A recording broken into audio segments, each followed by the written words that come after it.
Hola Mauricio, buenas tardes, ¿cómo estás? Miguel, Manuel, bueno, muy buenas tardes a todas las personas que ya están llegando. Rubén, bienvenidos. Bueno, ya son las 5 de la tarde, hora de Colombia. Eh, Les damos la más cordial de las bienvenidas. Les habla Miguel Rodríguez, yo soy director de la compañía Elite Training.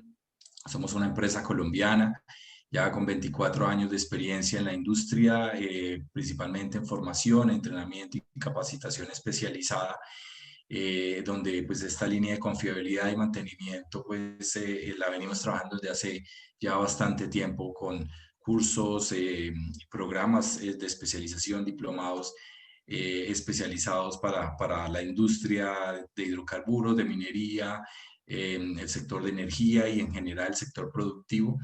Hoy vamos a tener un webinar, un conversatorio realmente con dos expertos en el tema de mejores prácticas y lecciones aprendidas en lo que es procesos de implementación o implantación de mantenimiento centrado en confiabilidad. Vamos a contar hoy con la presencia de el ingeniero Yoji Mitsuta, quien se encuentra en este momento en Venezuela y ha sido consultor para la industria, experto pues, en temas de confiabilidad, mantenimiento, es instructor nuestro en diferentes cursos y también el doctor Carlos Parra, Carlos también experto en temas de confiabilidad y mantenimiento y ha sido pues instructor de Elite Training desde hace ya muchos años, coordinador del programa de Ingeniería y Gestión de Mantenimiento que ofrecemos certificado por ASME y también pues coordinador para Latinoamérica de programas de certificación en RCM, eh, que pues es uno de los temas a los cuales hemos invitado. Georgie pues también viene dictando con nosotros cursos de RCA, RCM, también preparación para certificación CMLP, entre otros temas. Este webinar pues, va a tener una duración aproximada de 1 hora. Vamos a tener un conversatorio que esperamos tenga pues, una duración estimada de 45 minutos y posteriormente pues ellos van a atender las preguntas que ustedes nos vayan dejando. Solicitamos que todas las preguntas las hagan en el botón de preguntas y respuestas, no las dejen en el chat, sino únicamente en el botón de preguntas y respuestas y desde allí serán atendidas. Bueno, este webinar está siendo grabado, va a quedar también, va a ser transmitido por nuestra página de Facebook Live y en LinkedIn también, en YouTube Live también está siendo transmitido en este momento. Así que, bueno, bienvenidos nuevamente, Yogi. Bueno, ya hemos tenido webinar con ambos en anteriores oportunidades. Carlos, bienvenido. Muchas gracias a ustedes por estar aquí, por compartir pues, lo que va a ser estas experiencias de todo lo que tiene que ver con RCM, pues en las industrias y en los sectores donde han trabajado. Yogi, bienvenido. Gracias, Miller, por la bienvenida, por tus saludos. Eh, Buenas tardes a todos. Me complace que hayan asistido a esta convocatoria y por supuesto que me complace aún más compartir con mi amigo Carlos Parra, que compartimos una buena cantidad de años también de experiencia laboral juntos. Carlos. Gracias, Miller y Mixuta. Bueno, igualmente, gracias a todos por su participación y bueno, después de, en estos procesos de optimización, distintas técnicas, bueno, pues es ideal este tipo de encuentros para justamente confrontar ideas sobre estos procesos de implantación. Tanto Mixuta como mi persona, pues hemos tenido oportunidad de participar en distintos procesos de implantación de RCM y bueno, entonces justamente eso es creo que lo más interesante, que tratar de traer esas experiencias para, sobre todo con respecto a lo que son las cosas buenas y malas que al final se pueden obtener de estos procesos de implantación de RCM, pues generar esas lecciones aprendidas y tratar de compartirlas con ustedes en estos 45 minutos. Bueno, creo que podemos entonces, como tipo conversatorio, la idea es más que todo de discutir sobre los distintos, como los procesos más importantes que se manejan a lo largo de una implantación de RCM. Entonces aquí lo que tomaremos simplemente algunas diapositivas como línea base, pero más que todo generaremos es la discusión inicialmente sobre las distintas etapas del proceso de implantación de RCM. Y bueno, y creo que la primera discusión para entrar de una vez en materia, pudiésemos comenzar justamente a hablar un poco sobre, en la parte inicial de cualquier proceso de implantación de RCM, lo que tiene que ver, por ejemplo, con lo que es la justificación, cómo las organizaciones se preparan para abordar un proceso de RCM y toda esa parte inicial, que normalmente pues hay ciertas experiencias, tanto buenas y malas, en estos procesos de implantación de RCM. Bueno, si quieres, comienzas, Yogi, a comentar un poco. Sí, bueno, ahí vamos. La primera parte es la definición. Como vemos, hemos estructurado este conversatorio en cuatro secciones de ese plan. La definición, el análisis, la implementación y el seguimiento. En las 4 fases tenemos uh, nuestra experiencia y recomendaciones que no deben dejar de seguir. Mucha gente se orienta y busca, normalmente es la información de cómo hacer un análisis, ¿no? Y eso está muy descrito, muy bien descrito en el estándar que sigan, sea el americano, el europeo, en muchas de las capacitaciones que ustedes pueden ver. El análisis per se de la metodología es lo que ustedes van a estar cuestionando muchas veces y cuál es qué es lo que se debe o no hacer. Pero queremos darles también información de la definición. Entonces, la definición, como dijo Carlos, partimos de qué tenemos que elegir, cuál sistema debemos elegir, por qué lo debemos elegir, cómo vamos a realizar esa coordinación con cómo vamos a conformar el equipo y teniendo el equipo, cómo le vamos a decir al equipo, bueno, mira, necesitamos un compromiso para poder realmente desarrollar eso, ¿no? Entonces, esa parte preliminar que parece muy obvia, creo que hemos pasado en varias ocasiones con que esas cosas obvias en el equipo de trabajo, en las organizaciones, queda subestimada y por eso es que nos trae problemas. O sea, cuando decimos entonces la justificación de seleccionar un sistema para realizarle un MCC, entonces una de las cosas que se dice de manera muy rápida es, bueno, vamos a seleccionar un sistema crítico, ¿no? Y a veces esa palabra, un sistema crítico, pareciera que es evidente, pero la verdad no. O sea, cada uno tiene su concepto de sistemas críticos. Entonces me he conseguido con mantener un pensamiento en que el sistema crítico es aquel que tiene simplemente un gran impacto. Pero tienes un sistema crítico que tiene un gran impacto, pero realmente nunca has tenido problemas en ese sistema crítico.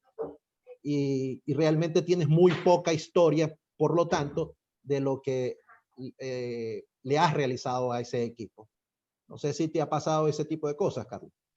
Sí, sí, un poco también como ahondando sobre lo que tú comentaste en esa fase inicial, que es como lo que normalmente no está escrito en los libros teóricos de RCM. Normalmente, por supuesto, la mayoría de los libros que uno referencia, el de John Murray, Anthony Smith, por citar algunos de ellos, pues por supuesto, ellos siempre, la parte metodológica, eso está muy bien definido, mucha experiencia, por supuesto, ya hoy en día de gente haciendo mucho RCM, pero entonces esos aspectos, y sobre todo en la fase inicial, de que son muchas veces aspectos administrativos, de cómo la organización se prepara para, en este caso, implantar el RCM, cómo se conforman esos equipos de trabajo, los compromisos que se tienen que generar allí. Entonces, una de las principales barreras que tienen muchas empresas cuando inician un proceso de RCM, bueno, es que muchas veces ni siquiera están preparadas para recibir el proceso de RCM, ni siquiera tienen el perfil de las personas idóneas.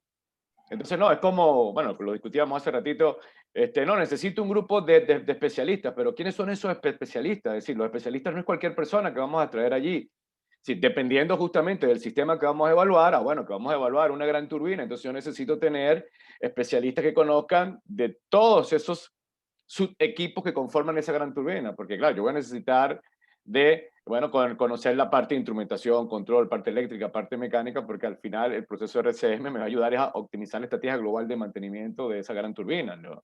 Yo no hago nada con agarrar el equipo de la gran turbina, el sistema de lubricación y nada más hacer el RCM, el sistema de lubricación. Es decir, yo necesito optimizar la estrategia global, lo que se va a planificar, lo que se va a presupuestar en un año. Entonces, claro, esos aspectos pues son normalmente los que no aparecen en los libros tradicionalmente. Y que se convierten entonces en amenazas del proceso de implantación de RCM. Y en esa etapa inicial, pues, se adiciona un poco lo que estás comentando, bueno, lo de, además de ese grupo de trabajo, bueno, entonces ahora, ¿con quién vamos a comenzar? ¿Cuál es ese norte? ¿Cuál es esa brújula? Que, bueno, se supone que son los procesos de criticidad. Y entonces es lo que tú comentas, pues muchas veces las empresas no tienen ni siquiera bien definido un proceso previo de criticidad. Entonces como que el de mantenimiento decide, no, vamos a hacer el análisis de equipo de RCM sobre los equipos que están fallando más, por citar un criterio simplemente. Pero entonces resulta que el equipo que más falla no tiene por qué ser el equipo más importante dentro del proceso. Porque de repente es una molestia para mantenimiento, eso puede ser, pero entonces cuando te das cuenta, tienes un proceso con una alta flexibilidad, tienes un proceso con mucha redundancia, entonces la mayoría de esas fallas en realidad lo que están generando son simplemente algunos costos directos, donde generas mucho trabajo de mantenimiento, pero para el negocio no está pasando absolutamente nada. Entonces, claro, el criterio lo está imponiendo el gerente de mantenimiento, por ejemplo. Resulta que entonces no, tiene que ser un criterio un poco más amplio. Se supone que el RCM tiene que insertarse dentro de un modelo de mejora alineado, bueno, con lo que es importante para el negocio, ¿no? Con lo que es importante para mantenimiento. Entonces, son como cosas que normalmente, o errores que se cometen normalmente en esa fase inicial, eh, que en muchos libros no está documentada ni explicada. Es decir, hay que haber participado en esas aplicaciones de RCM cuando llegas a distintas empresas y te das cuenta de las limitaciones o ineficiencias que hay en esa primera etapa. Sí, sí. Decimos, cuando hemos dicho que la criticidad no está bien definida, es cuando en una organización solamente utilizamos la palabra criticidad. Si en la organización tenemos muy bien ya desarrollado la cultura de criticidad basada en el riesgo, la combinación de la probabilidad de ocurrencia y la consecuencia, perfecto. O sea, en efecto tendremos un equipo cuando lo valoremos con esa consideración, aquel que esté señalado como de alto riesgo o de mediano riesgo, en la jerarquía en que se encuentre, sí corresponderá a una buena selección. Cuando hacíamos el comentario, nos referíamos a aquellas organizaciones que no tienen entonces ese concepto, que, insisto, solo manejan la palabra criticidad, y la palabra criticidad viene de una definición histórica, ¿bien?, que antes se refería era al nivel de consecuencia.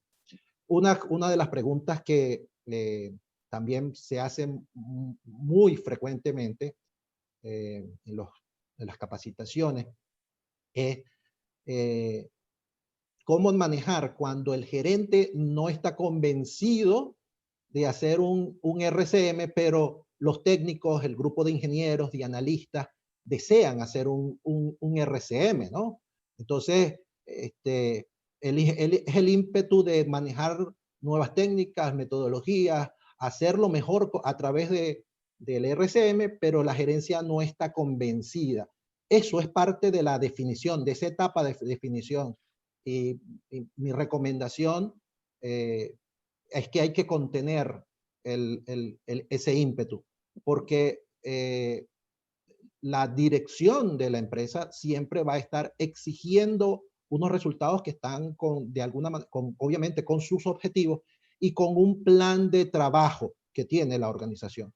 Cuando ustedes comienzan a hacer entonces un RCM, simplemente, digamos, de forma aislada, vamos a tener recursos compitiendo y en algún momento se va a producir la interferencia, una demanda de recursos que va a estar solicitando la gerencia, la dirección de la empresa, y entonces va a perturbar definitivamente el análisis y esa discontinuidad no es favorable. Eso es parte de, insisto, de la preparación, la apropiada preparación que debemos tener en la definición.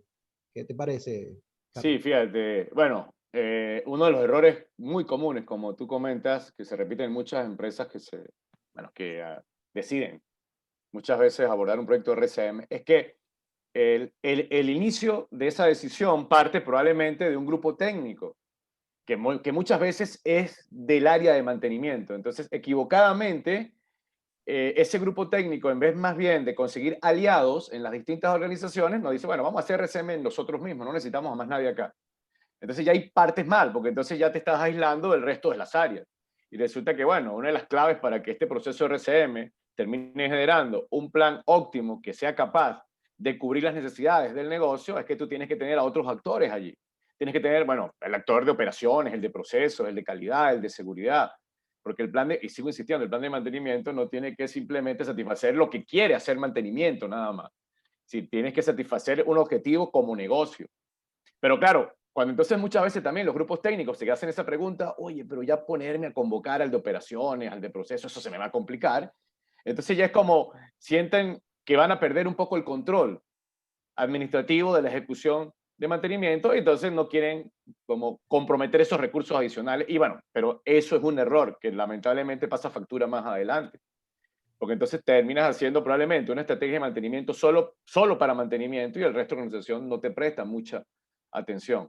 Porque claro, no se sintieron partícipes de ese proceso. Entonces uno de los errores que a veces cometen los técnicos es que no saben cómo vender el proceso RCM.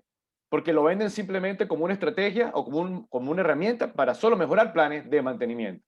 Entonces, claro, eso no engancha a nadie.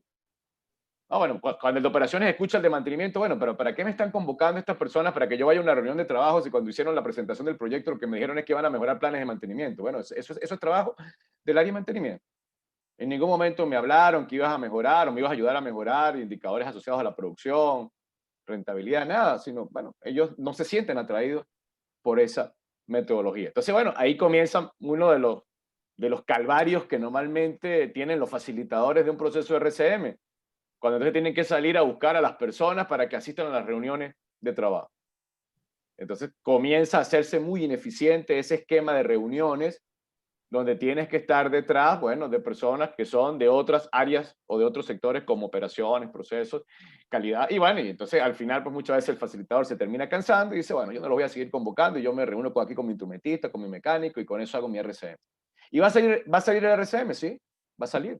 Porque al final vas a aplicar el procedimiento, pero entonces va a tener un punto débil, porque no va a tener el aporte que dan esas otras áreas. Y entonces va a ser un plan de mantenimiento sesgado solo para mantenimiento, que no es capaz de cubrir esas otras necesidades. Son aspectos que siempre ocurren o las organizaciones no prevén, que sigo insistiendo, no son problemas técnicos, son básicamente problemas administrativos de esa fase previa al inicio cuando se quiere arrancar un proceso de RCM. Sí, vamos a terminar en la fase, esta etapa de definición, hablando de por qué tenemos que hacer en la definición un plan. Porque para hacer un RCM debemos contemplar en esa primera fase ya cómo va a ser el desarrollo de la metodología. Entonces, ¿cuándo van a ser las reuniones? ¿Cuánto tiempo nos vamos a demorar? ¿Y cuándo debe finalizar el sistema? ¿Cuándo deben realizarse las implementaciones de las tareas y el seguimiento final, ¿no? Entonces, la importancia de hacer un plan que muestre todo lo que vamos a hacer y en ese plan está de manera explícita el compromiso que tienen que hacer los integrantes para estar allí en esas ventanas de tiempo que en efecto demanda nuestro análisis.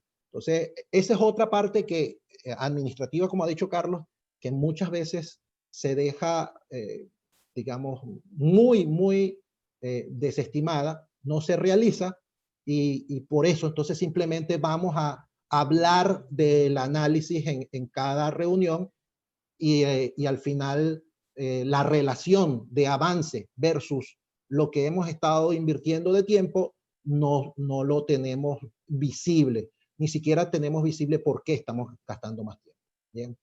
Sí, Entonces, yo creo que la idea más sencilla, para resumir lo que has comentado justamente, que siempre un poco cuando discutimos con los facilitadores, fíjense, el proceso de RCM tiene que verse como un proyecto, lo mismo, como la fase de cualquier proyecto. Es decir, eso es lo primero que tiene que hacer el facilitador. Tienes que definir todas las etapas que vas a cubrir y bueno, tienes que hacer tu diagramita Gantt, tienes que hacer, bueno, cuánto le voy a dedicar, como tú dices, todos los recursos que va a necesitar, todos los responsables, porque si no, entonces, ¿qué es lo que pasa? Que normalmente arrancamos esos RCM y cuando lleguemos a la parte final, que es ya cuando necesitamos entonces convertir en acciones reales, que se conviertan en planes que se planifiquen y programen, entonces ahí es cuando nos hacemos ese cuestionamiento, ya después de 2 meses. Y entonces resulta que desde el inicio nadie le había dicho a la gerencia, ya va, pero tú no me comentaste que en algún momento necesitabas a los planificadores y programadores para meter todos estos planes. Ahora es que me lo vas a decir.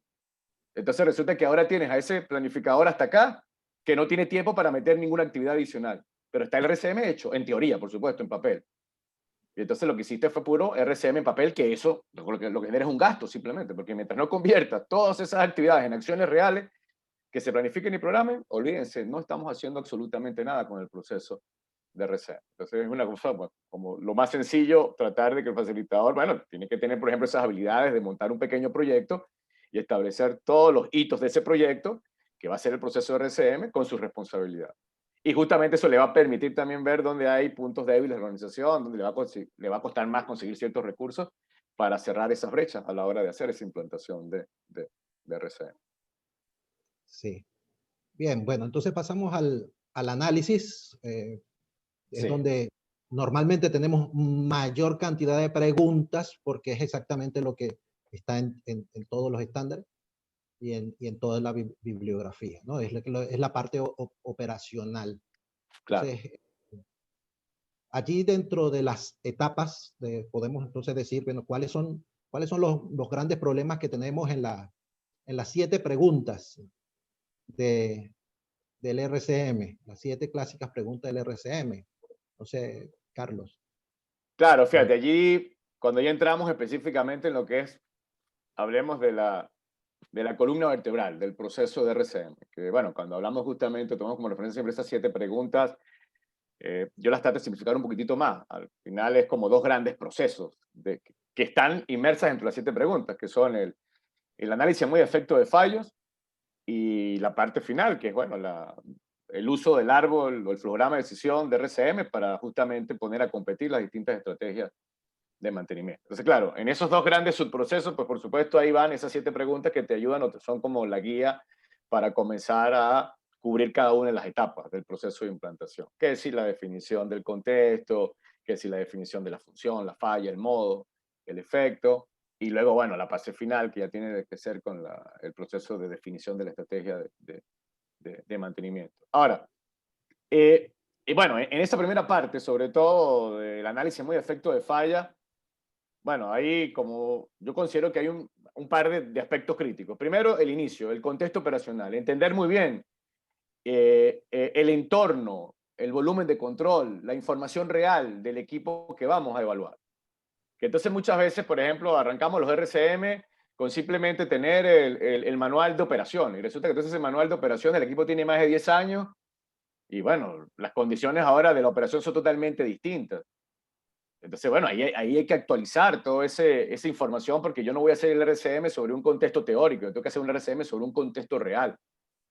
Entonces, esa primera fase a veces, pues tampoco se le da como el peso de importancia que tiene y entonces arrastramos muchos errores luego en la fase del análisis de muy efecto de fallo. Entonces, allí, bueno, es importante, por supuesto, contar entonces con quién. Fíjense que allí en esa primera parte, para tú poder establecer muy bien ese contexto operacional, ¿a quién necesitas?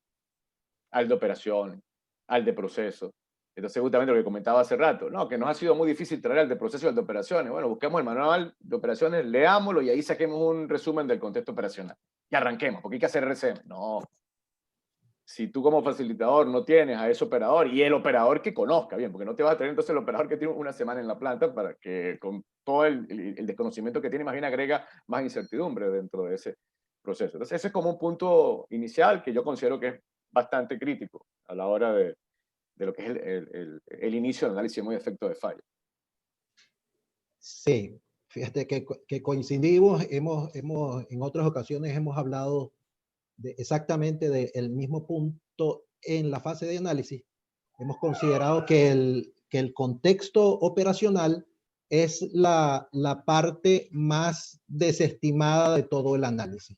¿Por qué? Porque el contexto operacional pareciera que no forma parte de una pregunta realmente, ¿no? O sea, pareciera que el contexto operacional ya está, es como tú dijiste, lo extraigo del manual, y al extraerlo del manual, al llenar una casilla que me permita un párrafo allí, un texto que me permita decir que cumplí con eso, ya he resuelto ese requerimiento, ¿no? Y el contexto operacional para los analistas, para quienes están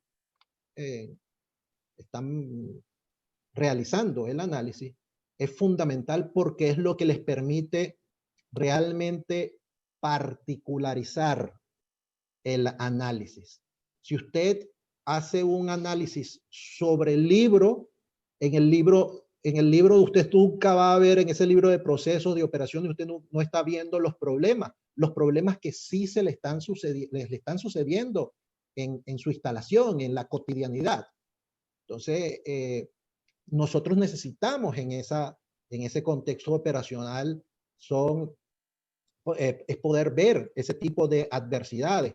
Realmente nosotros solamente estamos trabajando en esos rangos operativos de la manera en que se está diciendo allí.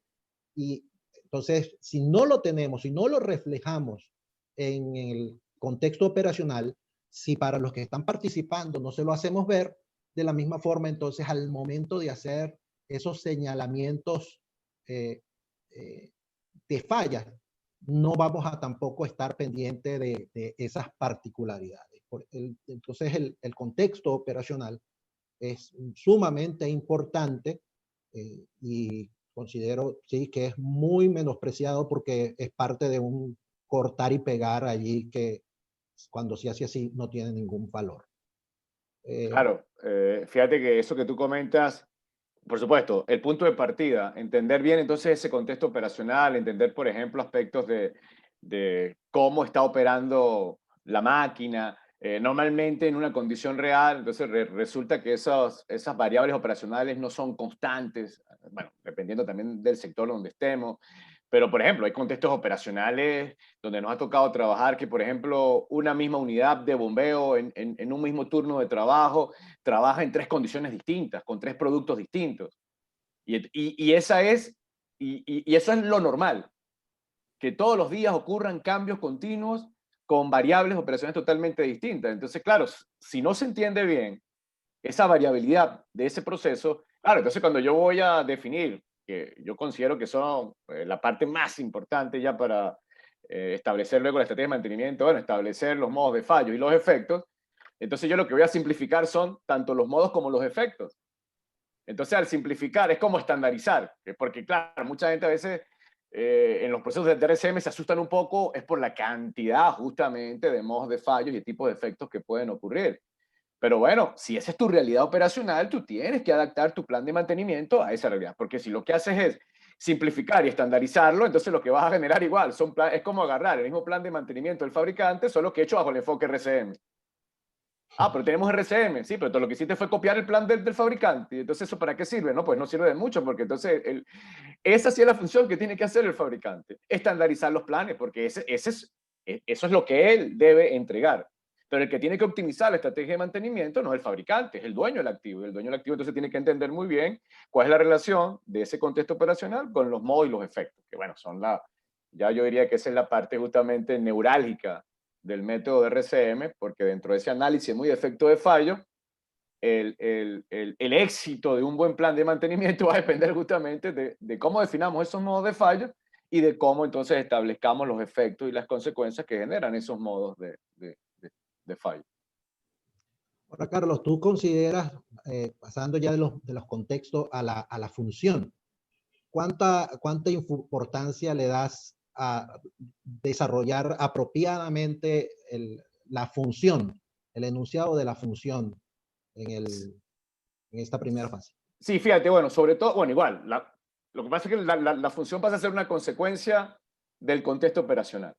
Si tú, por ejemplo, en ese contexto operacional justamente le dedicaste el tiempo para establecer todos los límites operacionales, todos los rangos de trabajo, pues normalmente la definición de las funciones se van a simplificar. ¿Pero por qué? Porque ya tienes una referencia.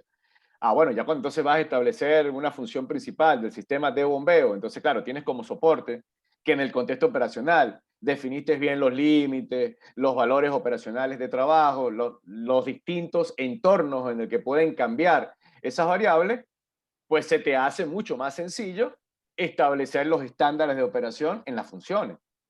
Pero si entonces tienes ahora un contexto operacional donde simplemente, como tú comentaste, ¿no? Agarramos un párrafo, lo resumimos, lo tomamos el manual de operaciones, pero entonces ahí no estamos colocando detalladamente las variables de operación, los rangos, los límites.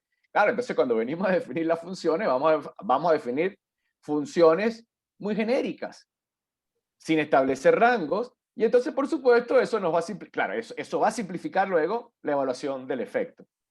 Pero lo único que vas a ganar con eso, ¿qué es? Ah, bueno, que probablemente te ahorras un par de reuniones, pero entonces luego en el plan de mantenimiento final no tienes el nivel de detalle para hilar fino, pues para entonces establecer estrategias de mantenimiento que se adapten a la pérdida de la función que van a generar esos modos de fallo. Entonces, digamos, ahí hay como una correlación directa. En la medida que tú hagas un muy buen contexto operacional, nosotros nos hemos dado cuenta pues, que normalmente toda esa parte de definición de las funciones se fortalece. Pero de igual manera, entonces si no tienes bien definido un buen contexto operacional, pues toda esa parte de funciones se hace ineficiente. Y por ende, pues entonces eso va a arrastrar ineficiencia en las etapas siguientes, que es la definición de la falla funcional, el modo y el efecto de falla. Sí. Otra de las preguntas muy usuales en los practicantes de RCM es ¿cuántos modos de falla vamos a desarrollar en un análisis? ¿No? Y entonces decir cuál modo de falla vale la pena, como dice el método, cuál modo de falla vale la pena enunciarlo y cuál no vale la pena enunciarlo, ¿no? Esos límites, ¿cómo los pones tú, Carlos? Sí, bueno, inicialmente nosotros hemos tomado un poco la recomendación que da John Mowbray en su libro. Bueno, primero, por supuesto, todos los modos de fallos que inicialmente hayamos tenido experiencia, que han ocurrido, esos van a aparecer. Porque es más, y eso forma parte también en esa reunión, cuando tienes tu grupo de expertos, que tienes ahí tu instrumentista, tu electricista, tu mecánico, y que comienzas a generar ahora esas discusiones. Bueno, vamos a hablar los modos de fallos del área de instrumentación y control de este sistema, de este motor. Cuando tú generas esas primeras preguntas, pues por supuesto, ahí van a salir inicialmente muchos modos de fallos que son los que normalmente con los que tú convives. Entonces, por supuesto, que digamos, esos son basados en la experiencia, los que han ocurrido y los que tenemos evidencia cierta de que han pasado. Pero ¿cuándo se va a comenzar a complicar esto? Bueno, llega un momento en que se nos comienzan a acabar los cartuchos. Bueno, el técnico ya dice, bueno, de repente ha pasado 2 o 3 reuniones y dice, bueno, a mí ya no se me ocurre más nada. Pero entonces ahí comienzan a aparecer esos modos de fallos esporádicos que, o de baja probabilidad. Y el que no haya ocurrido, eso no significa que no te vayan a ocurrir. Entonces, bueno, ahí nosotros siempre tomamos un párrafo bien sencillo que justamente referencia el libro de Mugre que te dice, bueno, cuando llegues a ese tipo de modo de fallos que relaciona de una vez la consecuencia. Si es esporádico, pero entonces ahora, al hacer una pregunta rápida allí, pero ¿qué pasaría si eso ocurre? Bueno, la primera respuesta que te dan es, no, eso puede llegar a generar un incendio, eso tienes que incluirlo. Que probablemente más adelante, más que una estrategia de mantenimiento, vas a evaluar más, por ejemplo, qué nivel de protección tienes, qué nivel de detección tienes para ese tipo de modo de fallo. Ahora, si ya caes en esas discusiones, después que has montado todos los modos de fallos más probables y además entonces en esos de baja probabilidad, de repente alguien dice, mira, pero es que al ocurrir esa falla, la consecuencia es mínima, no va a pasar absolutamente nada, primero por seguridad, luego por ambiente y luego tampoco afecta el objetivo del negocio, bueno, esos probablemente puedan descartarse en ese momento. Porque bueno, al final tú asumes el riesgo de que el impacto puede ser solo un correctivo y si el correctivo es relativamente de bajo coste, pues si lo obviaste no te va a impactar tanto en tu proceso. Entonces, esa es como una de las características que nosotros tomamos como referencia para aprobar o descartar algunos modos de fallas cuando estamos en un proceso de RCM. Pero lo que tú comentas, el número de modos de fallo, bueno, eso es como tener una bola de cristal, porque eso depende mucho de un sistema a otro sistema. Bueno, a nosotros nos ha tocado participar en aplicaciones muy complejas, por ejemplo, una gran turbina, bueno, y en un RCM aparecieron casi 500 modos de fallo. Claro, pero cuando hablo de la gran turbina, hablo que estamos evaluando parte mecánica, instrumentación, control, parte eléctrica. Pero luego nos ha tocado hacer evaluaciones de RCM, de repente un sistema de bombeo, de alimentación, que salen 15, 20 modos de fallo. Claro, mucho más sencillo. Pero entonces allí lo importante es que tú tengas bien definido ese volumen de control y que la estrategia de mantenimiento sea para el sistema que cubre la función completa. Que claro, pueden haber sistemas más o menos complejos, pero la idea es esa, que tú cubras todos esos modos de fallos que pueden hacer perder esa función de ese sistema. Sí, fíjate que yo también doy el ejemplo, señalo que cuando llegamos a esa parte de modos de falla que ya no son muy conocidos, yo digo que allí interviene la parte de protección, de control, de integridad de RCM, ¿no? Y al igual que en un HACCP, los eventos que uno analiza en un HACCP deben ser eventos muy esporádicos. El RCM también tiene, cuando llega a esa parte, tiene esa finalidad.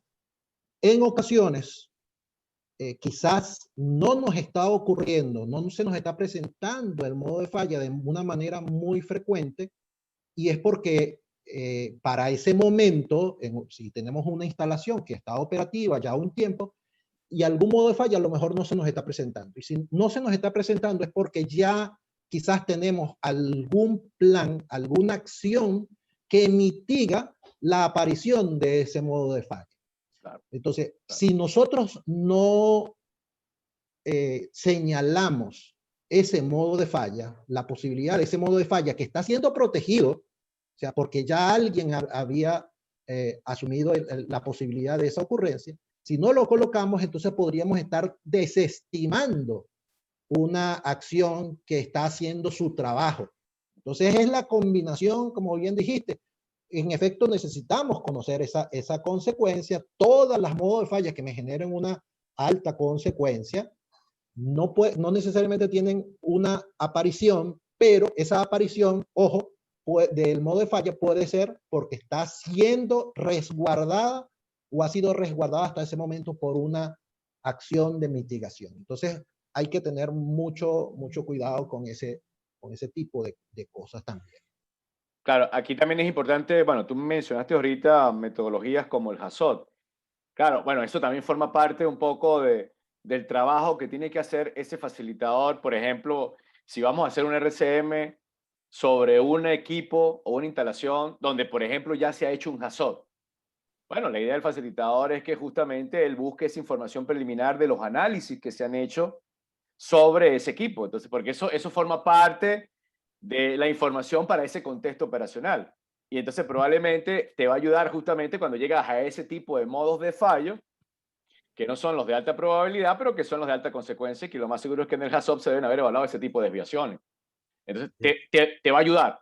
Eso es lo importante también de que en un proceso de RCM, por ejemplo, tengas un facilitador que tenga una formación integral en procesos de confiabilidad, porque entonces cuando tienes ese facilitador que probablemente lo único que sabe es de RCM y no sabe de más nada, él puede tener ciertas limitaciones, porque no va a saber aprovechar probablemente otros métodos que ni siquiera él ha aplicado. De repente es otro grupo de otra área que los aplicó, pero que, bueno, hay ciertas coincidencias o se manejan ciertos conceptos que son comunes.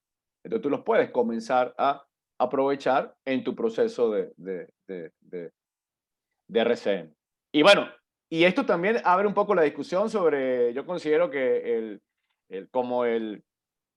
la etapa que al final es como la más importante para la optimización de los planes de mantenimiento, que es justamente la valoración de las consecuencias del modo de fallo.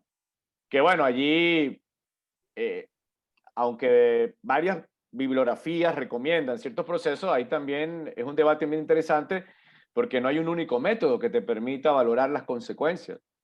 de un modo de fallo. Bueno, hay métodos cualitativos, semicuantitativos. Uno de los más comunes que se ven mucho, sobre todo cuando se referencian los FMK que vienen del sector de manufactura, por ejemplo, el RPN, el Risk Priority Number, que es muy común como metodología, pero claro, esa no es la única manera de priorizar. Tú puedes utilizar un modelo de criticidad también basado en matrices de riesgo. O bueno, a nosotros nos gusta mucho particularmente hacer todo el esfuerzo para traducir el riesgo en valor económico, que a veces se nos puede complicar un poquito cuando tenemos que darle valor económico, qué sé yo, a la seguridad o al ambiente, pero cuando tú logras traducir ese efecto en valor económico y lo mezclas justamente con la frecuencia y puedes generar un indicador, por ejemplo, en dólares por año de cada modo de fallo, y bueno, entonces eso ya lo tienes en esa cantidad de modos de fallo, eso en la parte final es mucho más interesante porque ya te permite directamente correlacionarlo con el costo de la estrategia de mantenimiento. Entonces, bueno, en los últimos años hemos tratado de hacer un poco ese esfuerzo de impulsar ahora la aplicación de RCM, no simplemente aplicando el RPN o los métodos tradicionales de análisis cualitativo de riesgo para el modo, sino bueno, tratar de hacer todo lo posible para convertirlo en dinero. Claro, eso también va a depender un poco del área donde estemos, porque de repente hay plantas industriales donde se nos va a hacer sencillo conseguir, bueno, que tienes un SAT-PM, por ejemplo, con muy buena documentación, tanto en datos de fallas y de costo. Entonces, por supuesto, puedes aprovechar eso, pero hay ciertas empresas donde vamos, donde, bueno, no tienes prácticamente ningún tipo de información de soporte y entonces se haría muy complicado dedicarle mucho tiempo para buscar esa información en ese momento. Entonces ahí probablemente esos métodos como el RPN o como las matrices cualitativas de riesgos te simplifican un poco y te ayudan al final lo que tú buscas en esa parte, que es generar un ranking, una jerarquización para luego tener un criterio para establecer los planes de mantenimiento. Sí, eso que mencionas de la valoración de los modos de falla en términos financieros o en términos de nivel de riesgo, o sea, bien sea un retorno de inversión o la diferencia de la banda de mitigación de riesgo, es una nueva tendencia a esa visión clásica del RCM que solamente tenía el modo de falla y después tenía una descripción del efecto, ¿no? De la consecuencia de ese modo de falla. Ahora también estamos incorporando a esos modos de falla ese nivel de valoración y permite tener una jerarquización, incluso poder defender por qué esa acción de mitigación, esa estrategia de mantenimiento realmente es tan valiosa, ¿no? Que se justifique eh, esa acción. Bien.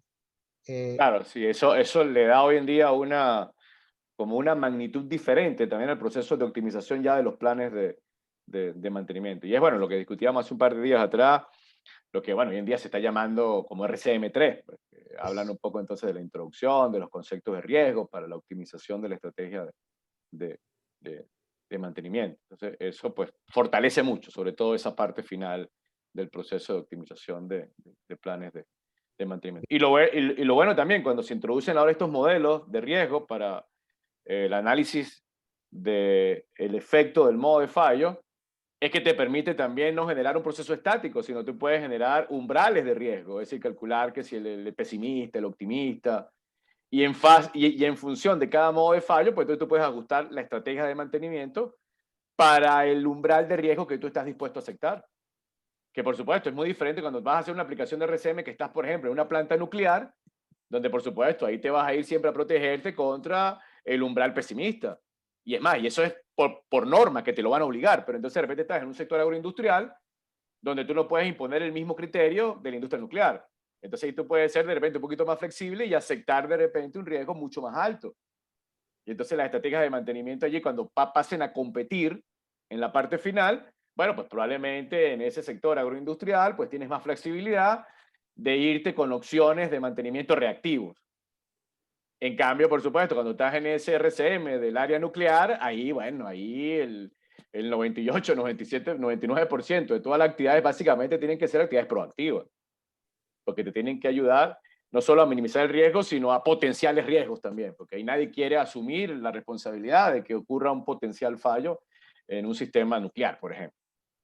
Entonces, bueno, ahí esa parte de la administración por riesgo se hace muy interesante en ese proceso de manejo de optimización de los planes.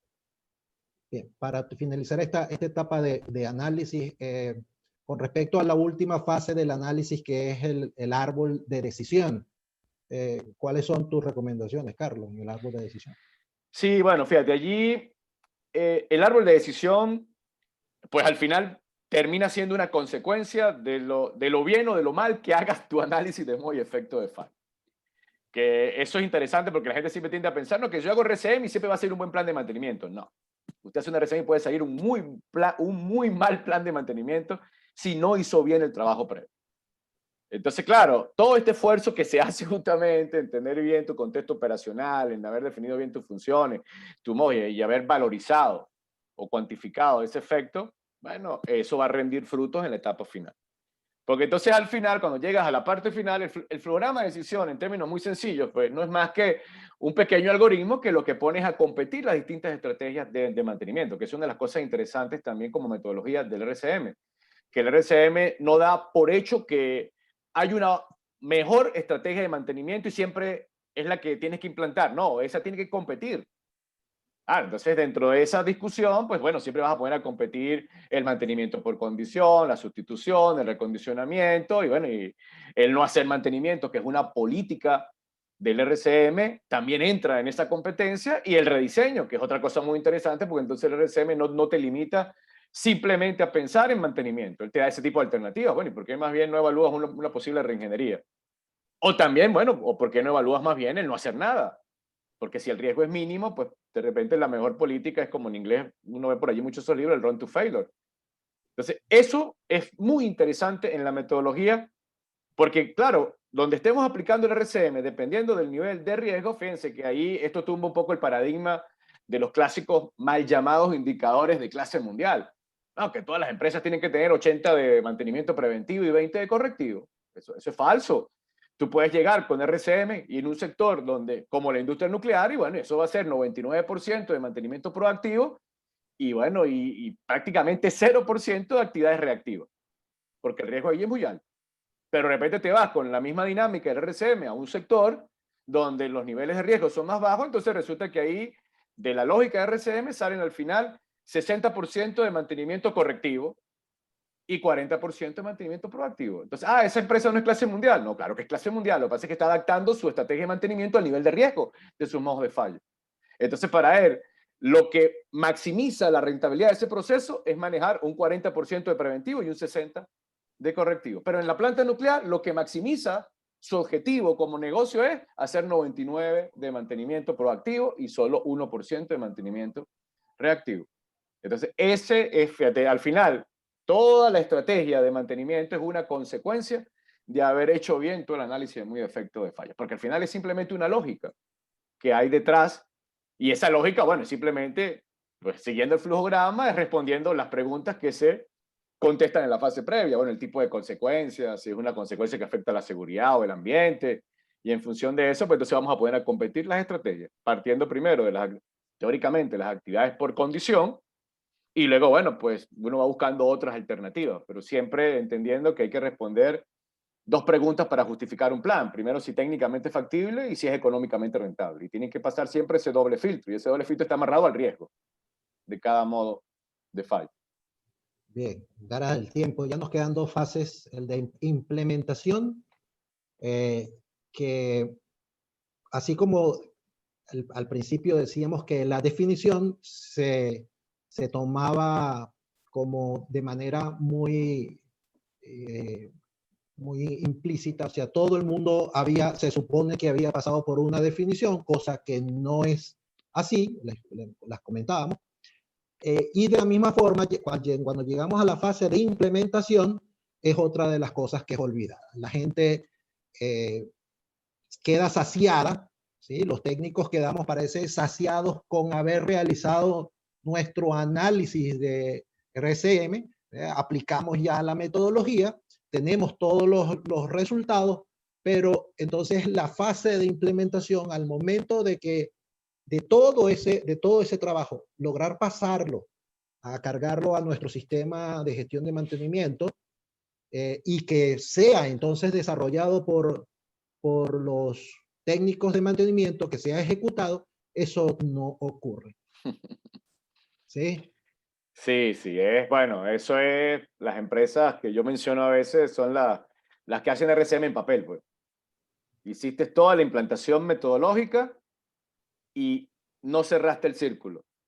Te quedó el espacio final para cerrar el círculo, pero entonces ahí, ¿qué has hecho? No has hecho nada, porque entonces todo este esfuerzo que hiciste de, bueno, formar el grupo de trabajo, hacer ese poco de reuniones, definir ese poco de modos de fallos, que eso no son 2 o 3 reuniones, es una cantidad de hora hombre importante.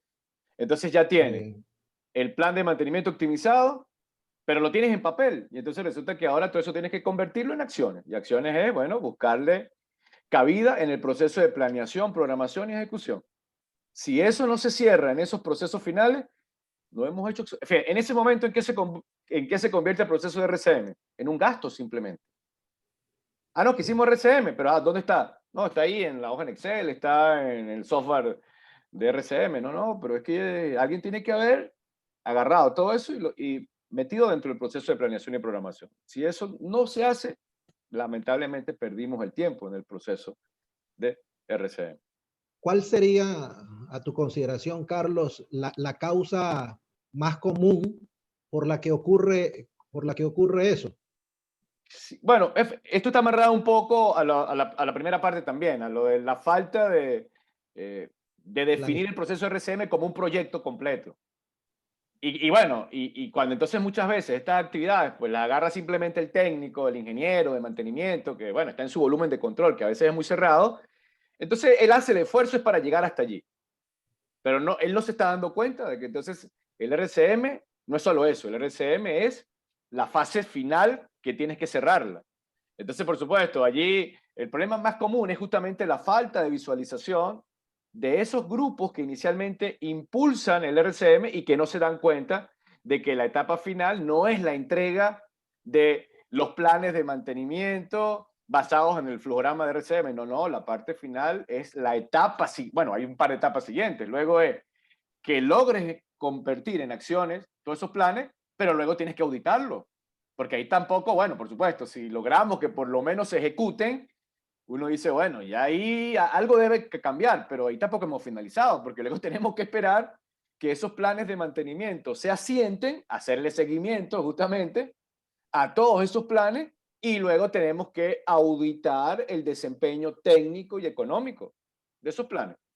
Que, bueno, tenemos que ver a ciencia cierta si todo eso que en realidad estamos implantando está generando primero algún tipo de beneficio técnico, por lo menos en indicadores como la confiabilidad, como la mantenibilidad y la disponibilidad, pero la idea no es quedarme simplemente esperando que las mejoras sean técnicas, sino, bueno, ¿y cuánto estamos aportando en mejoras económicas, en mejoras de producción? Es decir, que esa es la correlación que a veces no es tan sencilla.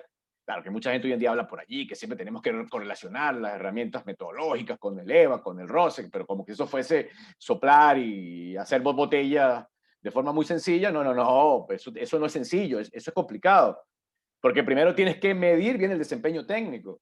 Si no tienes bien medido el desempeño técnico de confiabilidad, mantener disponibilidad, bueno, ¿con quién vas a cruzar ese indicador? ¿Con qué ROSE, con qué NEVA, con qué VIGDA lo vas a cruzar? Entonces, allí también eso es como un paradigma que hay por allí, que la gente cuando habla por allí de que no, que se pueden relacionar indicadores técnicos con indicadores financieros, lo pintan como algo muy sencillo. Resulta que no, eso no es tan sencillo.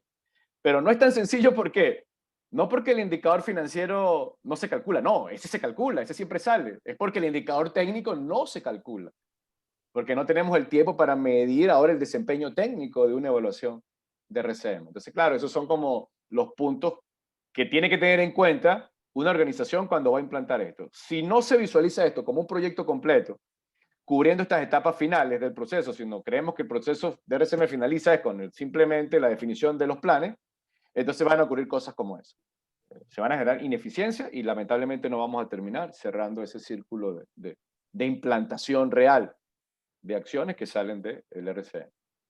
Sí, bueno, para finalizar el punto de seguimiento, allí queríamos ver era qué es lo que nosotros tenemos que realimentar desde estas 3 fases para realmente podernos enfrentar a un próximo análisis, para que nuestro próximo análisis sea como análisis, como desarrollo de análisis sea más eficiente.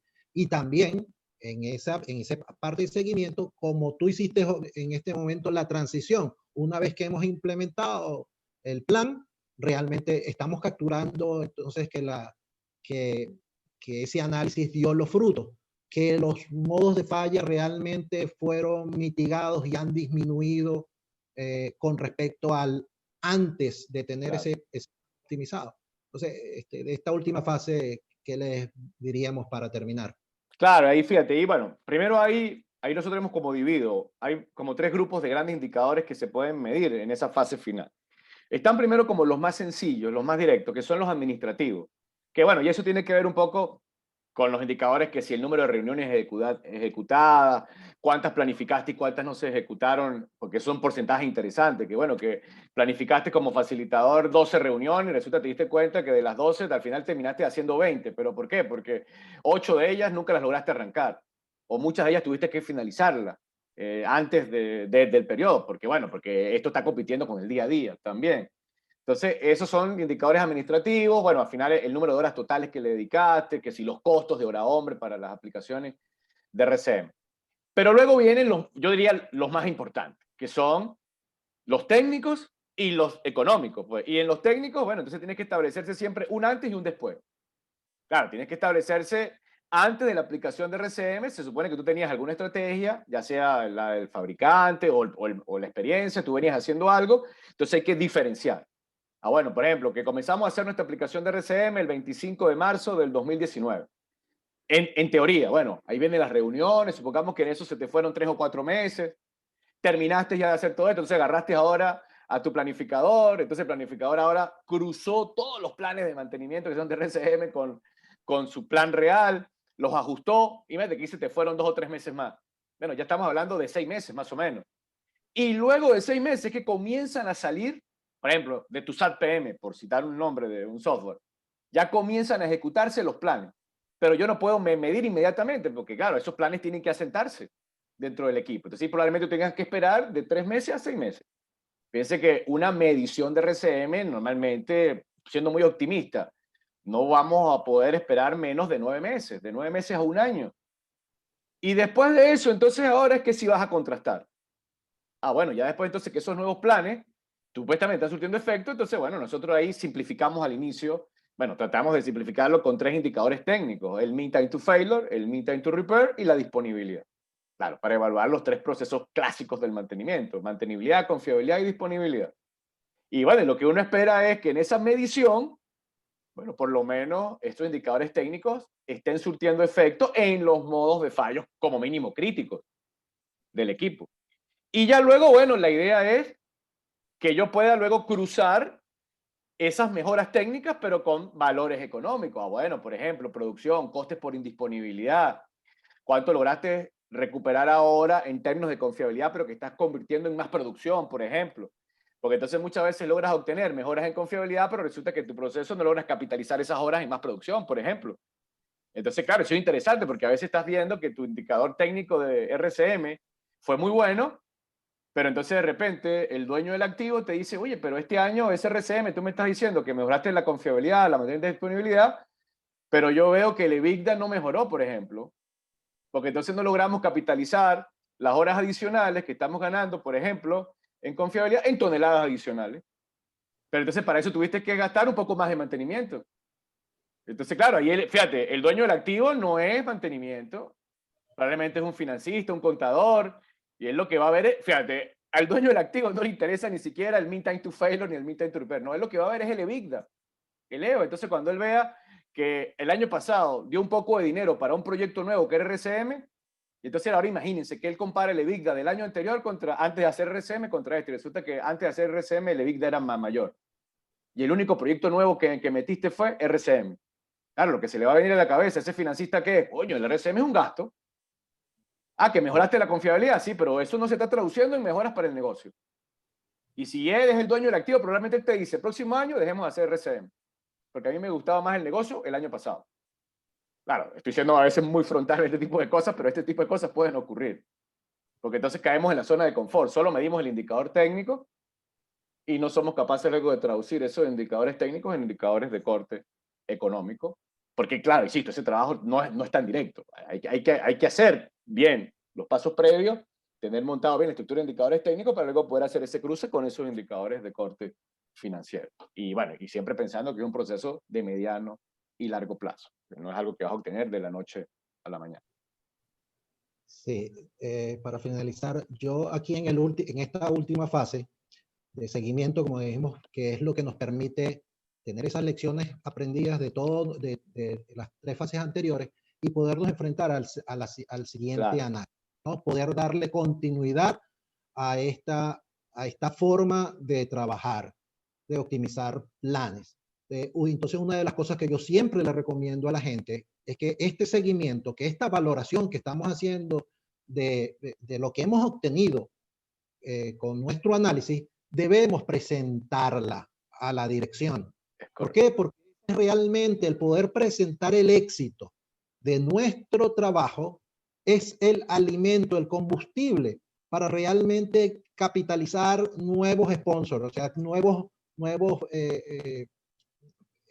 gerentes, ¿sí? Dueños de estas mejoras que nos lleven entonces que les digan, sí, estoy de acuerdo porque esto nos está dando beneficio. Entonces, esa presentación que también, una vez más, luce administrativa, es muy necesaria. Entonces ya aquel principio, cuando comenzamos en este proceso, ya no será tan tortuoso, siempre que nosotros hayamos registrado, nosotros hayamos capitalizado, hayamos hecho este manejo administrativo apropiadamente y va a ser nuestro ticket, nuestro tiquete realmente de presentación, nuestra Claro. tarjeta de presentación para los próximos análisis. Claro, Bueno, esa es la mejor forma de que justamente luego la gerencia te siga apoyando en el proceso. Y bueno, y eso no solo, es bueno que hayas comentado eso, porque eso no es solo para esta metodología, en realidad es una recomendación que debe ser transversal para todas estas técnicas de confiabilidad, que a veces sí, caemos en la zona de confort, de que simplemente mostrando el indicador técnico es suficiente, resulta que no. Tenemos que cerrar el círculo mostrando la relación que puede haber entre una mejora técnica y una mejora económica. bien, perfecto. Eh, ya el tiempo cerrando. Te comentaba, yo al final de este mes tendré un curso, un nuevo curso de certificación, de preparación para la certificación CMRP. Tú que llevas la certificación de ICOGAN, ¿de qué manera la certificación incorpora este conocimiento, esta metodología? No de manera directa como nombre, pero sí esta estructura de fortalecer eh, planes. ¿Cómo lo incorporas? ¿Cómo lo ven ICOGAN, la Claro, certificación? fíjense. Bueno, yo creo que más o menos es un poco la respuesta general también para muchas de las certificaciones, no solo el ECOGAN. Es que, bueno, en el caso particular de la certificación ECOGAN, ella está sustentada en un modelo donde se gestionan los procesos de mantenimiento, donde uno de los procesos es justamente la optimización de los planes de mantenimiento a través de la planeación y la programación. Entonces, en realidad, nuestro modelo lo que ve es un área de mejora donde luego que tú tienes definido el proceso de cómo vas a mejorar la estrategia de mantenimiento, ahora, bueno, tú puedes salir a la calle y ver qué herramientas, bueno, cuando digo herramientas comerciales, bueno, puede ser el RCM, te pueden ayudar a cubrir ese proceso. Y lo importante aquí es entender que no es el RCM la única herramienta comercial. Hay muchos métodos comerciales que te pueden ayudar a mejorar ese proceso de estrategias de mantenimiento. Ahora, RCM, por supuesto, es uno de los que se ha consolidado, se ha masificado, pero tenemos que entender eso, que no es la única metodología de optimización de planes de mantenimiento. Y creo que más o menos también esa es un poco la visión que también maneja, por supuesto, la CMRP desde el punto de vista de optimización. Correcto, así es. Bueno, entonces este conversatorio ha llegado a su fin. Le vamos entonces a dar inicio a las preguntas que nos tiene nuestra audiencia. ¿Quién nos acompaña? Bueno, Miller, ahorita tenemos 145 participantes todavía. Vamos a ver quién, si van a colocar las preguntas por acá en el chat y las vamos respondiendo. Vamos a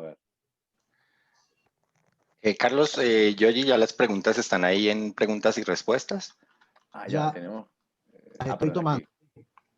Perdón, ya.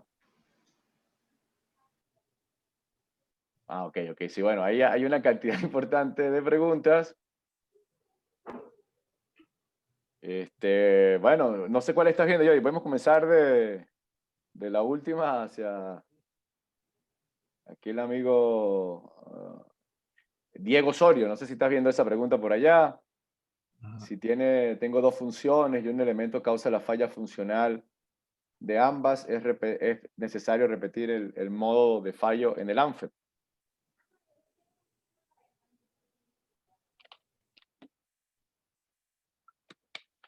Sí, bueno, fíjate, normalmente tú puedes tener una misma falla funcional que está afectada por dos modos, por un mismo modo de fallo. Ahí lo importante es establecer el efecto. Claro, si es un efecto común y el modo genera, en términos de frecuencia, tiene la misma repetitividad, claro, ahí en este caso un único plan de mantenimiento te puede ayudar a cubrir ese modo. Pero ahora, si tienes un modo con dos efectos distintos que te generan frecuencias diferentes para cada efecto, entonces claro, ahí probablemente necesitas establecer estrategias individuales para cada uno de esos modos de fallo. Entonces, bueno, habría que hacer ya ese análisis individual, dependiendo del sector donde estés.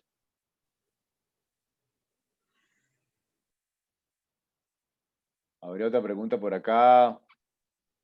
Bajo la nueva modalidad de APM 4.0, ¿cómo se beneficia esta herramienta de RCM? Bueno, primero pudiésemos aclarar los acrónimos de APM para, de repente a veces utilizamos acrónimos que no son los mismos. No sé si Yogi tienes definido el acrónimo este. Bueno, yo entiendo el APM como el Asset Performance Management, ¿no? Claro, o el Asset Performance Maintenance también, que es un área también, por eso yo lo he visto como Management o como Maintenance también. Bueno, ahí para mí es el genérico. Ok. Lo que pasa es que allí, cuando uno habla de 4.0, Industria 4.0, APM 4.0, pareciera que en algunas literaturas, algunos consultores buscan como que si la tecnología está desplazando una estructura, una metodología, ¿no? Y por el contrario, estas plataformas tecnológicas se están alimentando también del RCM. Claro. De hecho, el poder determinar muchas de las variables, cuando comienzas a decir, bueno, ¿qué variables necesito capturar de un equipo? Bueno, si tú has hecho un buen análisis de RCM, vas a estar diciendo que de alguna manera cuáles pueden ser esas variables. ¿Por qué? Porque esas variables son parte del deterioro, son que están recayendo en el equipo. Entonces, el RCM siempre es una muy buena estrategia, y de hecho será una estrategia incluso para las plataformas per se, ¿no?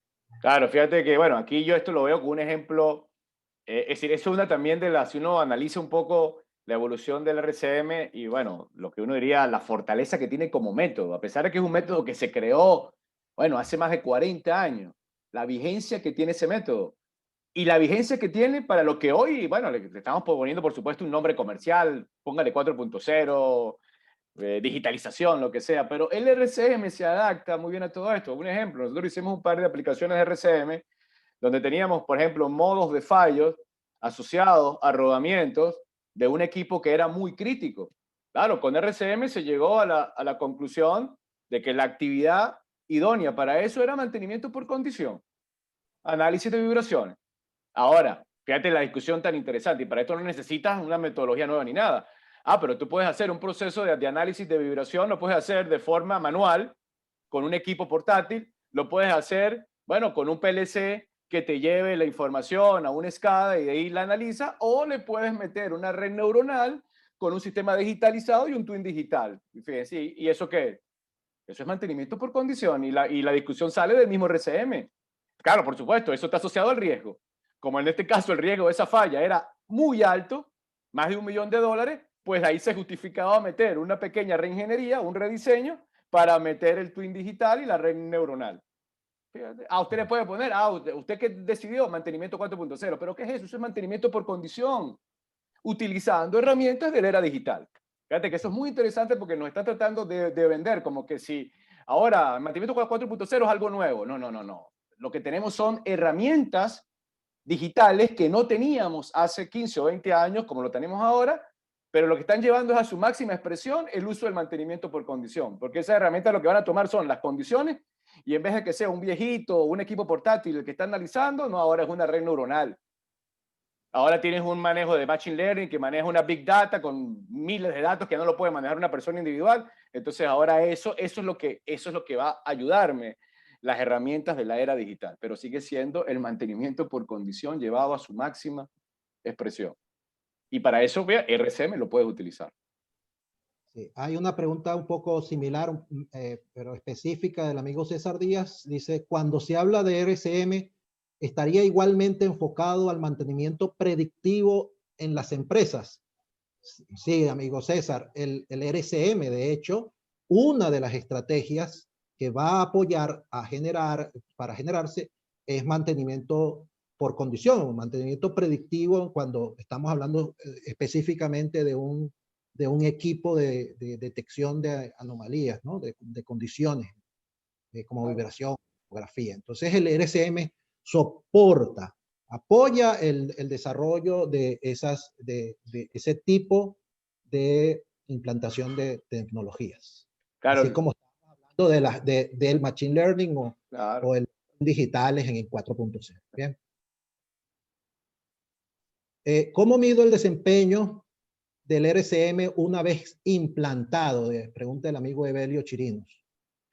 Bueno, un poco lo que te comentaba. Nosotros tenemos, por un lado, bueno, los administrativos, los indicadores técnicos que les comenté, que fue los básicos, mean time to failure, mean time to repair, disponibilidad. Y luego, bueno, tenemos un indicador que hemos creado, que es el coste por indisponibilidad por fallo, antes y después para cada modo de fallo crítico. Por supuesto, se calculan luego los indicadores de costos de presupuestos, de hora hombre, de las horas totales que tenías antes de la aplicación de RCM con el nuevo plan de mantenimiento. Y luego, bueno, lo ideal, cruzarlo a través de estos indicadores técnicos, cuánto logras capitalizar de la mejora de confiabilidad y mantenibilidad en términos de, ahora, por ejemplo, indicadores financieros, como el EBIT, el EVA o el ROSA. Aquí tenemos una pregunta interesante, el nombre no aparece, pero la pregunta dice, si la evaluación de resultado del RCM, o sea, resultado del RCM toma alrededor de un año, según su experiencia, ¿cuánto toma el proceso de implementación en una planta piloto con pocos equipos, aproximadamente? Sí, fíjate. Bueno, nosotros hemos trabajado en planes pilotos, pero lo que pasa es que hablar de pocos equipos no significa que no sean complejos, porque me puedes decir, no, es una planta pequeña, pero el único equipo que vamos a evaluar es la caldera. Y bueno, esa única caldera, tenemos una caldera compleja, con muchos subsistemas. Bueno, ahí igual, ahí se te va a ir un año a hacer una implantación completa de ese gran sistema. Ahora, si tienes, por ejemplo, equipos menos complicados, un motor pequeño, con un sistema de bombeo pequeño, donde no haya una gran cantidad de instrumentos ni sistemas de protección, probablemente puede ser un poco más rápido, pero cuando digo un poco más rápido, no va a ser menos, bueno, la experiencia que hemos tenido, menos de 6 meses. Es decir, ese es como el límite mínimo, porque igual, así sea una planta pequeña, en una planta pequeña usted tiene que desarrollar la estrategia del presupuesto total de mantenimiento de esa planta. Entonces eso le va a generar una cantidad de recursos. Ahora, que alguien agarre un equipo individual, que eso es otra discusión, que a veces uno ve en muchas de estas empresas, no, que tengo al tesista haciendo RCM, pero bueno, el tesista agarra un equipo sencillo, su función es graduarse, entregar la tesis, Y entonces él tarda 2 meses en hacer un RCM. Entonces ese es como el punto de comparación. No, los tesistas no son el punto de comparación para la aplicación de RCM. Es más, el tesista no es el que debe hacer RCM, porque eso es otro error. A veces vamos a ciertas empresas, bueno, eso es otra de las discusiones, que ¿quién está haciendo RCM? No, tenemos un proyecto de RCM y lo están haciendo los tesistas. Estás ayudando a los tesistas. Si la empresa lo tiene claro, no, estamos ayudando a los tesistas, pero no me digas que ese es el que estás utilizando para hacer tu proceso de mejora de planes de mantenimiento, porque sigo insistiendo, el objetivo del tesista no es mejorar el plan de mantenimiento, el objetivo del tesista, su objetivo de corto plazo es graduarse. Él no va a formar el grupo de trabajo, porque imagínate, si muchas veces a un facilitador de la propia empresa no le prestan atención, ahora imagínate ese tesista buscando al operador para que él vaya a una reunión. Entonces, ¿él cómo hace los RCM un tesista? Se va a buscar detrás al operador, al mecánico, le hace preguntas y monta su análisis de momento de falla. Bueno, por supuesto, monta su informe. Y no es que estoy en contra de los tesistas, tú los puedes ayudar para que hagan RCM, pero tenemos que diferenciar. Ese no es el proyecto de implantación de RCM de una planta. No puede ser llevado por tesistas, tiene que ser llevado por personal, bueno, que asuma la responsabilidad dentro de la organización. Sí, aquí quería agregar que si el proceso de implementación, estaba señalando el tiempo del proceso de implementación a la fase como la teníamos en la estructura del conversatorio, o sea, una vez que tenemos los resultados del análisis, cuando lo vamos a colocar en el sistema, introducirlos en el sistema, dos recomendaciones allí. Uno, nosotros no, al menos yo no recomiendo que esperes finalizar el análisis para entonces después que tengas todo el análisis es que comiences a cargar Claro. en el sistema. Producto del tiempo que me puede llevar un análisis completo, nosotros hemos adoptado es que, digamos, con un avance significativo al haber cubierto varias funciones ya con su modo de fallo y obviamente ya sus estrategias generadas, esas estrategias generadas Claro, ya podemos irlas entregando a planeación y entonces sean cargadas. De esa manera, entre el final del análisis y el final de la implementación, ya todo entonces se acercará. Esa es una mecánica que nosotros también recomendamos. Claro. Sí, eso es muy bueno. Por ejemplo, nos tocó hacer, como te comenté hace rato, esa era la aplicación de una gran turbina, pero entonces esa gran turbina tiene, por ejemplo, el sistema de compresión, tiene el sistema de combustión, tiene el sistema de lubricación. Entonces, claro, por ejemplo, tomaba el lado compresor y después que finalizábamos ese bloque de las funciones del compresor, bueno, automáticamente se iban y se metían al área de planeación y programación. Pero ese no es el RCM de toda la turbina, pero ya tú estás entregando resultados parciales que en paralelo pueden ir alimentando justamente esa fase ya de implementación. Entonces ya después de repente tardaste 5 meses en hacer el análisis completo, pero ya previamente tienes varios meses ya introduciendo los nuevos planes. Entonces eso va a cortar, por supuesto, el tiempo, pero siempre se necesita tiempo. Es decir, el RCM no lo vas a lograr. Yo siempre trato de hacer comparaciones como deportivas para que lo vean de forma más sencilla. La gerencia tiene que entender que una aplicación de RCM es como en el área del atletismo, es la media maratón, la maratón de 42 kilómetros. Si tienes que tener un pulmón para aguantarlo. Si tú estás buscando un resultado a los 9 segundos, que son los 100 metros flat, el RCM no es la metodología para eso. Porque, es más, puede generar falsas expectativas. Que le digas a la gerencia, apliquemos RCM y en 2 semanas yo te voy a dar resultados, usted, bueno, va a tener que inventarse esos resultados. Porque en términos reales, eso no lo va a poder generar en un periodo tan corto. Entonces, más o menos como tener una idea, bueno, de 6 meses hacia arriba, pero no comprometerse con mucho menos a generar o a inventar beneficios que no vas a poder lograr en un periodo tan corto.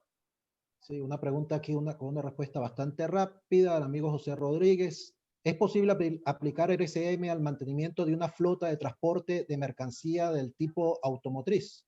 Sí. Pues sí, el RCM lo podemos aplicar y se ha aplicado ya en diferentes empresas a flotas de vehículos, en la flota, sobre todo en la industria minera. De hecho, es muy utilizado, muy explotado el RCM para la flota de transporte en la minería.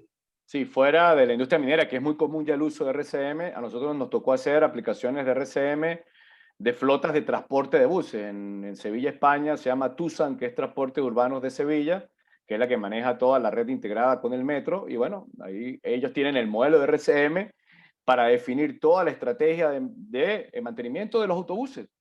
Y bueno, eso está amarrado a la parte logística también, a su software de mantenimiento. Entonces sí, y es más, ahí es mucho más sencillo en términos de aplicación, porque claro, si tú tienes una flota donde todos los equipos son similares, mucho cuidado, no es que vas a copiar el mismo plan. Tienes que primero hacer el análisis individual, y donde los modos de fallos y los riesgos sean similares, pues hay planes que se van a estandarizar, pero hay otros planes que se pueden individualizar. Porque dependiendo de la ruta que tiene, por ejemplo, cada transporte, el patrón de fallas puede ser diferente. Porque es diferente de repente el camión, o perdón, el autobús que está trabajando en un sector, una línea interurbana donde la vía es totalmente plana, a otro mismo autobús que también trabaja, pero en una zona donde vas a trabajar con pendientes. Los patrones de fallos son diferentes, pero es la misma flota y el dueño es el mismo, porque él tiene que cubrir los servicios para las distintas áreas de una localidad. Entonces sí se puede hacer, o es muy fácil adaptar el RCM a la parte de flota.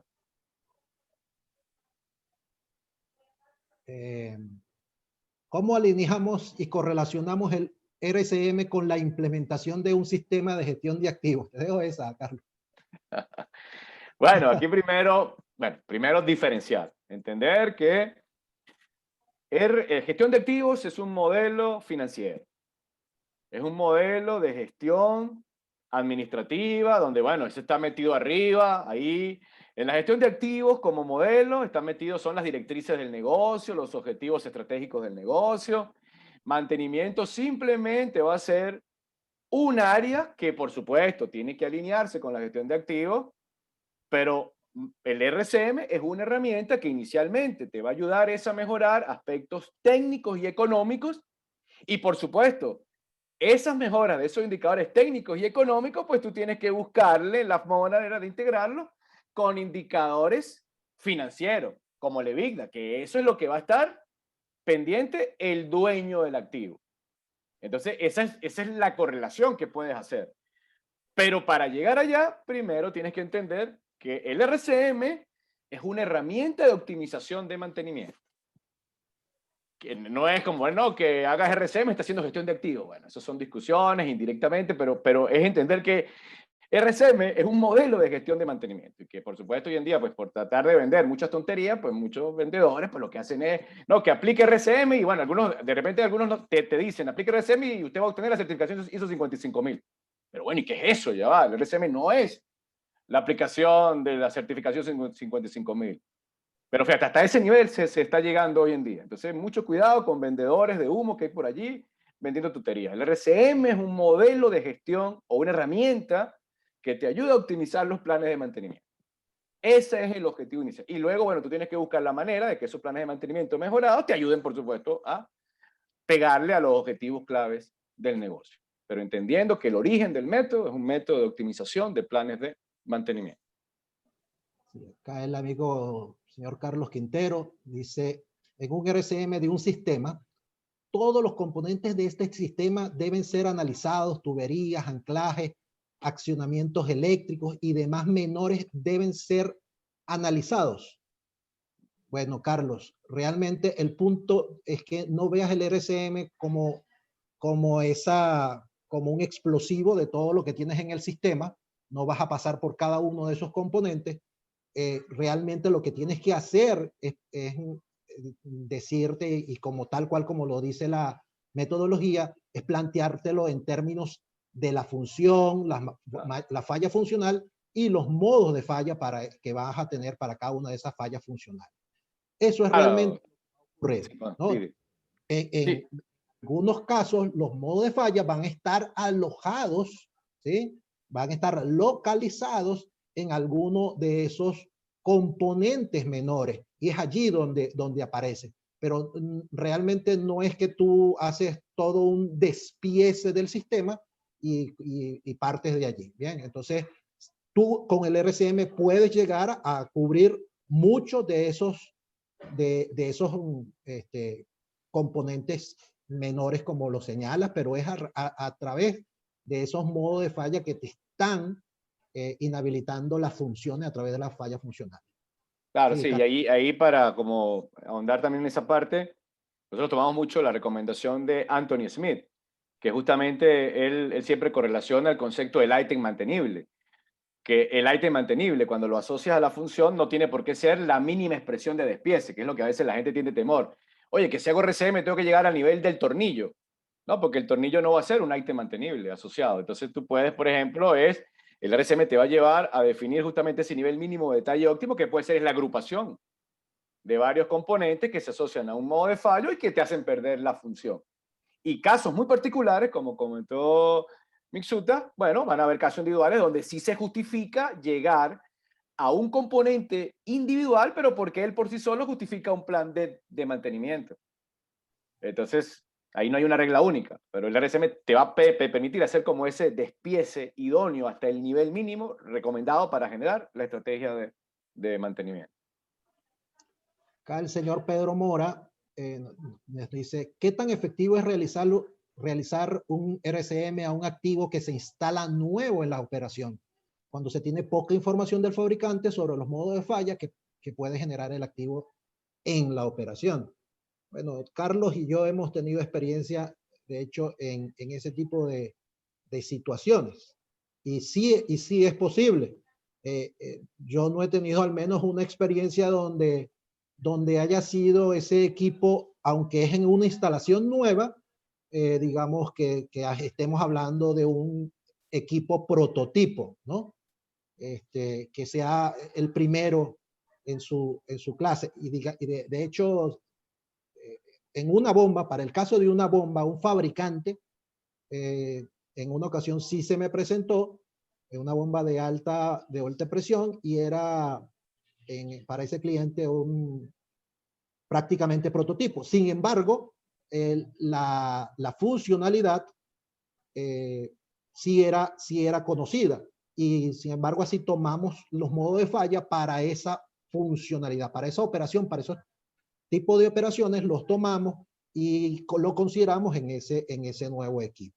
Así Claro. que sí es posible y lo que se toma es, si bien la instalación es nueva, podemos tomar consideraciones de otras instalaciones o de ese mismo equipo en otras instalaciones. Bien, entonces eso es lo que hacemos. Hacemos una extrapolación y al menos en mi caso nos resultó bastante provechoso.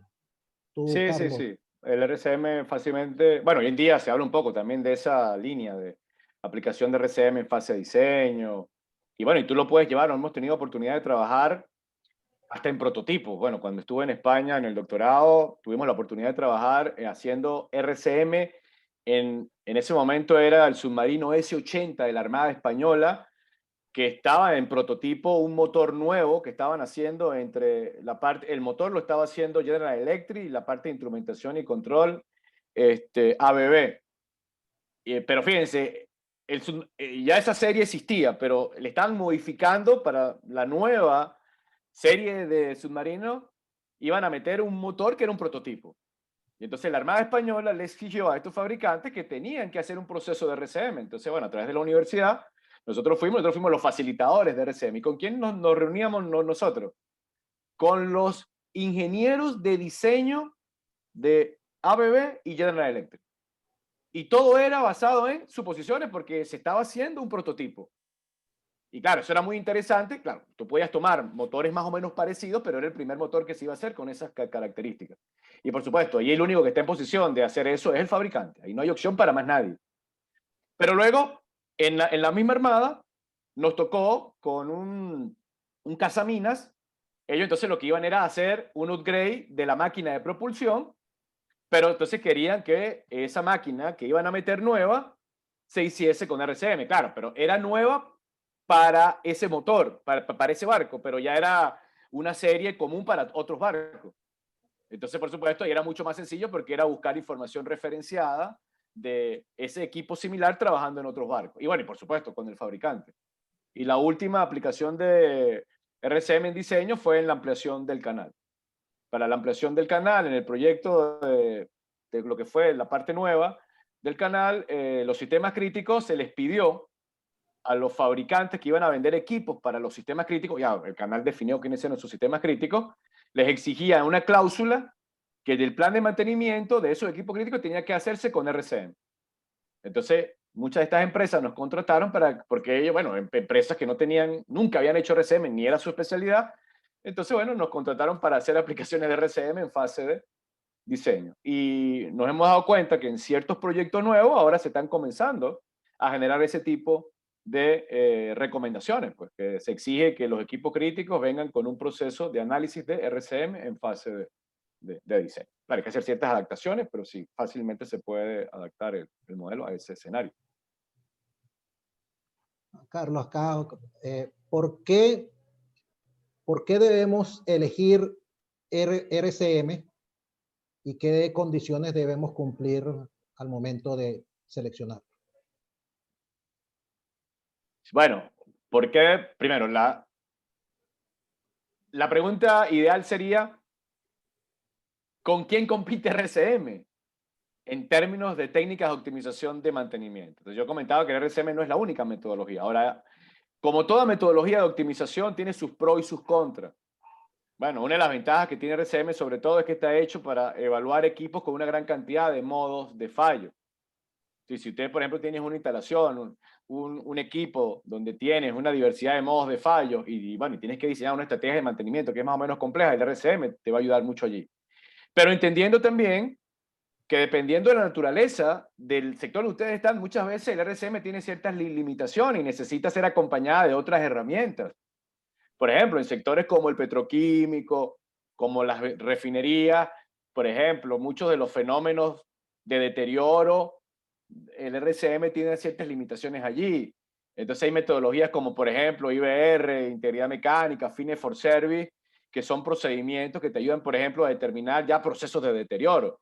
Entonces, por ejemplo, es muy común ver en una refinería la combinación entre el proceso de RCM y IBR, porque al final ambos van a alimentar el proceso de planeación y programación, porque tienes que diseñar planes de inspección y planes de mantenimiento, que ambos forman el programa completo de mantenimiento. Nosotros, por ejemplo, cuando estuvimos en Europa con la compañía Enagás de transporte de gas, bueno, ellos dentro de su modelo, RCM y IBR te ayudan a optimizar la estrategia global de mantenimiento. Pero, por ejemplo, cuando fuimos a Heineken en España, que es una línea de manufactura, ellos tienen su modelo TPM, pero dentro del TPM tienen el pilar del preventivo. Dentro del pilar del preventivo utilizan RCM y algo de Six Sigma y Lean Manufacturing. Cuando estuvimos en Ford utiliza una mezcla de TPM con RCM. Ahora, fíjate, ellos están entendiendo de que el modelo de herramienta que vas a utilizar tiene que alinearse con tu proceso. Entonces, RCM es una metodología como cualquier otra, que la idea es que entonces tú, donde la vayas a utilizar, primero te hayas preparado como organización. Eso sí, para una aplicación de RCM tienes que tener como mínimo un proceso básico de planeación y programación, estructuras más o menos organizadas en el área de mantenimiento. Porque no es que vas a llegar a hacer RCM en una planta donde ni siquiera tienes un área de planeación y programación, donde ni siquiera tienes una buena orden de trabajo, por ejemplo. Entonces, por supuesto, el RCM no te va a ayudar a resolver ese tipo de problemas. Pero en términos generales, bueno, tratar de tener una estructura mínima, procesos básicos de planeación y programación, y por supuesto, orientado a equipos de alto impacto, donde tú tengas equipos de alta criticidad, donde valga la pena, bueno, hacer este esfuerzo de mejorar toda tu estrategia de mantenimiento con esta herramienta de RCM. Y entendiendo que no es la única herramienta de optimización que hay para mejorar planes de mantenimiento. Por aquí ya apareció el señor Miller. Sí, Georgie, no sé si ya tienes algo más para el cierre. Pues bueno, ya estamos sobre el tiempo, llevamos hora y media de este estupendo conversatorio y bueno, todavía tenemos más de 100 personas conectadas. Muchas gracias a todos. Creo que hemos tenido unas 170 aquí en Zoom y bueno, como unas 50, 60 personas más en las otras redes donde estamos transmitiendo. No sé, Georgie, si te falta algo para el cierre, cuéntanos. No, bueno, así sí hay muchas otras preguntas, pero bueno, ya realmente tenemos un tiempo y ya se nos está yendo también a la gente. Por acá aparecía el amigo Ronnie Flores, que decía cuáles son las soluciones típicamente aplicadas para optimización de planes de mantenimiento en la industria de oil and gas. de nuestra querida industria de oil and gas. Si las soluciones, a lo que se refiere, cuáles son las soluciones típicas, las soluciones que genera RCM, se generan todas, o sea, desde el mantenimiento por condición, el reacondicionamiento, el reemplazo, tenemos rediseños, generar nuevos procedimientos de trabajo, o sea, todas las estrategias, y también pasándola hasta, incluso la de dejar correr hasta la falla y las pruebas también. Lo que está dentro de las opciones en RCM la vamos a encontrar en la industria de oil and gas. Sí, digamos, el RCM allí pues es un método que es muy abierto y es una de las ventajas que tiene, bueno, las ventajas y las fortalezas, que como método prácticamente él cubre todos los tipos de estrategias de mantenimiento que se pueden aplicar. Luego usted le puede poner otro nombre, lo que sea, pero él cubre todas las estrategias que usted puede aplicar en cualquier sector, no solo en oil and gas. Y como digo, pues tiene tanta versatilidad que lo que llamamos hoy en día mantenimiento 4.0 se puede meter fácilmente dentro de la misma lógica de discusión del proceso de RCM. Sí. Bueno, a mí solo me queda invitarlos para el curso que tendré a final de mes, que comenzaremos el 30 de noviembre, para la preparación a la certificación de CMRP. Aprovechen que hasta el 10 de este mes tenemos todavía un 20% de descuento para los que se registren, hagan la inscripción hasta el 10 de noviembre. Bien, así también para los cursos que tenemos online de RCM, comienza el online, comienza el 26. 26 creo que. El 26 comienza el de RCM. A la semana siguiente estaríamos comenzando el de preparación de certificación de CMRP. Por mi parte, me despido, muy agradecido a todos. Miller, gracias por la invitación una vez más. Carlos, mi amigo, gracias por compartir el espacio. Hasta la próxima, que nos veamos por allí. Por supuesto. Nos crucemos. Muchas gracias, Carlos, muchas gracias, Yoyi, a todos los participantes. Y bueno, síganos en nuestras redes para estar pendientes de próximos webinars, próximos eventos. Síganse cuidando todos en sus casas. Bueno, gracias a todos. Gracias, Miller. Gracias, Yoyi. Un placer. Hasta la próxima.